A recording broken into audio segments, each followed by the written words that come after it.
So hello and as always, welcome back to Learning ME. So many of you have been asking me regarding the actual Rolex GMT Master 2 and how to set the time on the actual Rolex GMT Master 2 as well as date. Okay, so there are two time ranges, one over here in the inside and another one in the outside. Okay, so first of all, to halt the movement, remember that if you just unscrew it, it won't halt the movement. It's just if you go all the way outside, that it will actually halt the movement. So let's go back. And so the first time you just unscrew it, you'll see that the first movement that you do, you can change the actual time, okay? So as you can see, you can change the time of the actual inside time.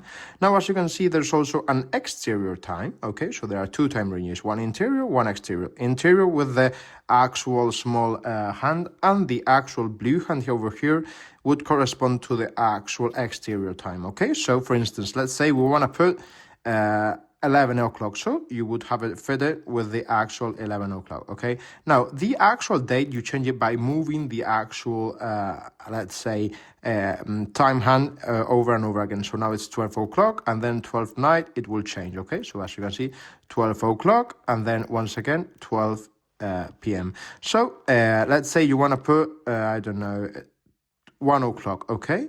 And then you want to move the actual, let's say, a foreign time. So what you would do is you would just take the actual crown once again out, and then, as you can see, you can move the minute time. And with the minute time, it also moves the actual, let's say, long hand. So let's say you want to put, for instance, at 10 o'clock at midnight.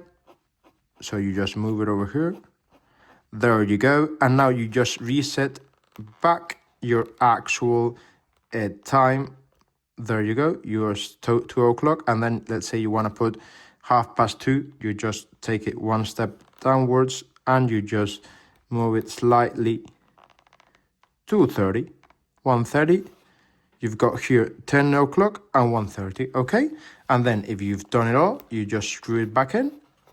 And you're done. Make sure you've screwed it correctly, and that's the way you change the time, okay? So as always, if you've got any questions, just leave it down here in the comments below. We hope you enjoyed this video, and if you've got any other questions regarding any other videos, just let us know. Thank you very much for watching.